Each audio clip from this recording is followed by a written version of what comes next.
It's the week of May 3rd, 2022. My name is Abby. And I am Sadie. Welcome to your Wintersville News.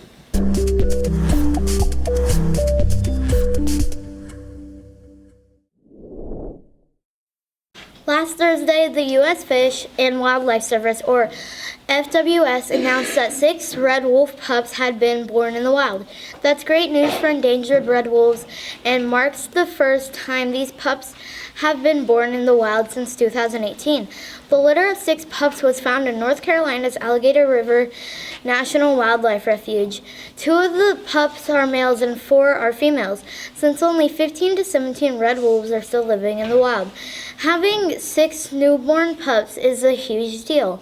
Long ago, red wolves lived all through the U.S. Southeast, but as the wolves were hunted and as more and more land was taken over for cities, roads, and farms, the wolves began to die out. In 1973, a new law called the Endangered Species Act was passed. It was designed to protect animals that were in danger of dying out, like red wolves. At the time, there were only about 17 red wolves remaining in the wild. They lived on the coast in Louisiana and Texas. 14 of those wolves were caught and kept in captivity to protect them. The program was called the Red Wolf Recovery Program. By 1980, red wolves were believed to be extinct in the wild. The FWS is already working to protect the new pups. Workers have taken samples of the pups' DNA and put small microchips under their skin to make it easier to identify them. When the pups get older, they'll probably be given tracking collars like most of the wild adult red wolves. With luck, they will have even more company next year. We know that trees can help clean the air we breathe by taking in carbon dioxide and releasing oxygen. But have you ever heard of a mechanical tree? ASU has one of the first, and it stands 33 feet tall when fully extended. Arizona State University's new mechanical tree looks a lot different than the variety of trees that can be found surrounding it. But while the poplar trees absorb carbon dioxide through photosynthesis, it's the mechanical tree's express purpose to do it better than the real trees. The tree is a pioneering effort by Klaus Lackner, a sustainable engineering professor at ASU who has spent over 2 decades researching carbon capture and storage technologies. Lackner estimates that the tree is 1,000 times more efficient at absorbing carbon than a natural tree. The tree's trunk is a metal vessel and its leaves are 150 metal discs. Much like a real tree, it's the leaves or discs that do all the work. The discs are then collected and dropped into a container where a scientist removes the air, warms up the environment, and adds moisture. The container then has a mixture of CO2 and water vapor, which the scientist extracts, cleans, and compresses to make a new liquid, carbon dioxide. That liquid CO2 can then be used in other applications. Now let's go over to Mr. Bourne with the weekly update.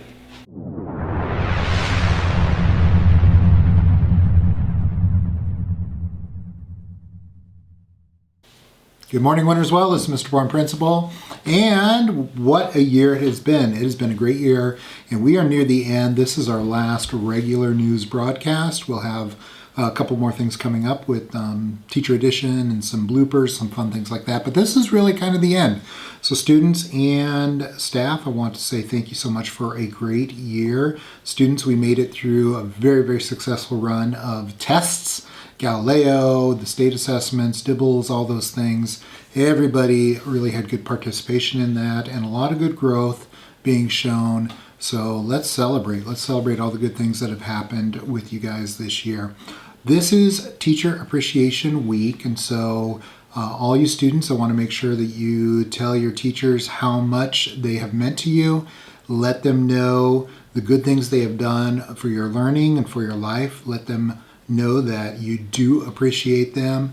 If they're open up to the side hugs, give them a little side hug or a high five. If they're open to receiving little cards that you draw, make sure you let the teachers know that you appreciate all the good things. All teachers are here because they care so much about you, care about kids. We know that all kids are capable of success. We all believe that. Your teachers believe in you. Make sure you just give them that thank you. And from Mr. Bourne to all our teachers and staff, I want to give you a big, big, big thank you for everything you have been doing for our school and for our kids. All right, have a good one. Thank you, Mr. Bourne. Here's Miss Williams with the Counseling Corner.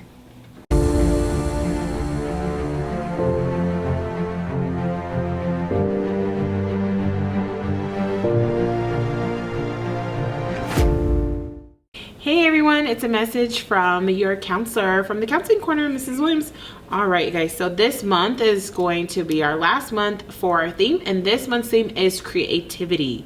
Creativity, Mrs. Williams, what are you supposed to do with that? Well, guess what? There's so many things that you can do with creativity. So you can do creative ways to say thank you to your teacher. So you can create a little postcard, you could create a letter, you could create like a picture, anything that you find creative. This is your month to do it. You can have creative ways to show your friends that you care. So again, you can get them something, you can make them something. When you're creative, you don't necessarily have to buy something. The best kind of creativity is when you make something that comes from the heart.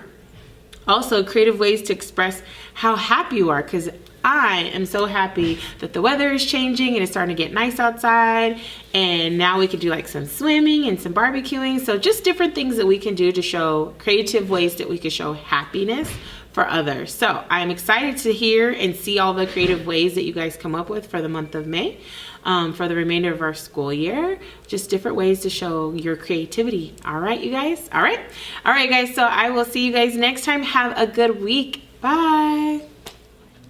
Thank you, Miss Williams. Now let's go over to Melanie and Angelica with sports.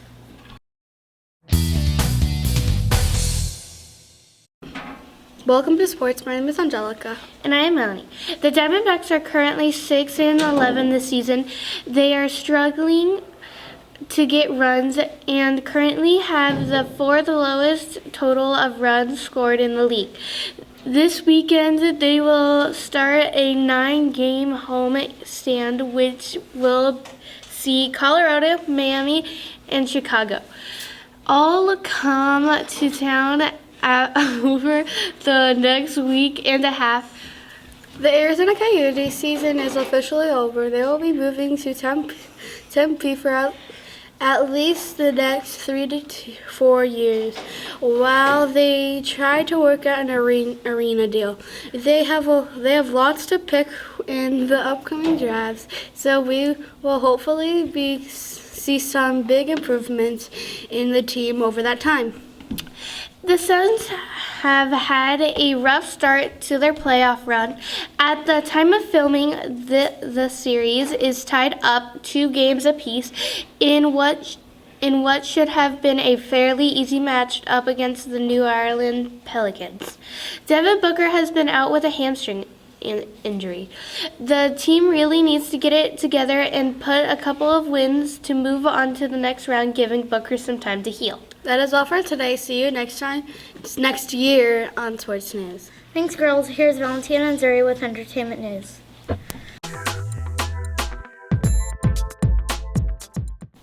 Welcome back to Entertainment News. I am Valentina. And I am Zuri. There's a lot of cool things to do this summer in our area and all around the state.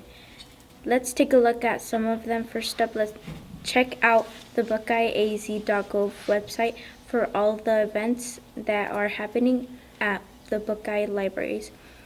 They have programs on learning origami stories, story times, and even coding classes. The Buckeye City Pool will open back up this year at the end of May. They even sell season family passes for up to 6 family members for $150. Buckeye City Pool is located downtown Buckeye, not far from the post office.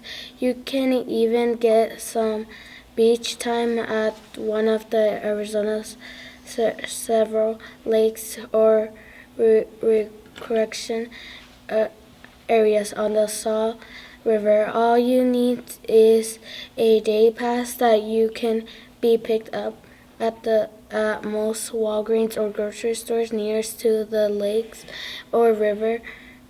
Many of them have areas where you can grill your food, and all you need to do is bring a chair, a swimsuit, and some sunblock to have a great time. Have a great summer and be safe. Thanks, girls. Now let's go over to Joke of the Week with Nathan. Hello, welcome to Joke of the Week. My name is Nathan. This week's joke is, why can't a leopard hide? You give up? It's 'cause he's always spotted. See you next year with more Joke of the Week. Thanks, Nathan. Here's Aubrey with Fun Fact Trivia.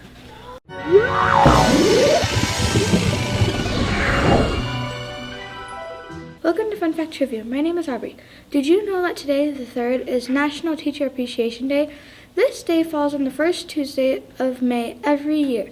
It's a day for honoring teachers and recognizing the lasting contributions they make to our lives. Teachers have a hard job, but do it because of us. Today, make sure to tell your teacher thank you for all the work they have put in even when you are not at school. Late nights grading papers, the weekends spent making lesson plans, and planning activities to make learning as fun as possible. Your question today is, which former U.S. president was a teacher before becoming president? A. William Taft, B. Herbert Hoover, or C. Lyndon Johnson. You have 10 seconds to make your decision.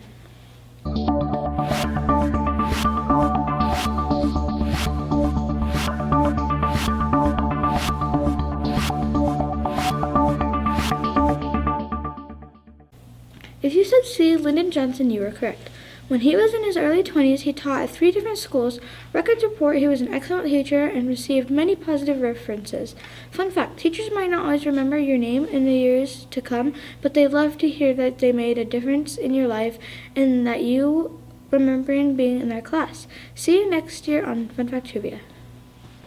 Thank you, Aubrey. That is all for this episode of Winners Will News. Thank you for watching us this year. See you next year with new reporters. Have a great end to your school year.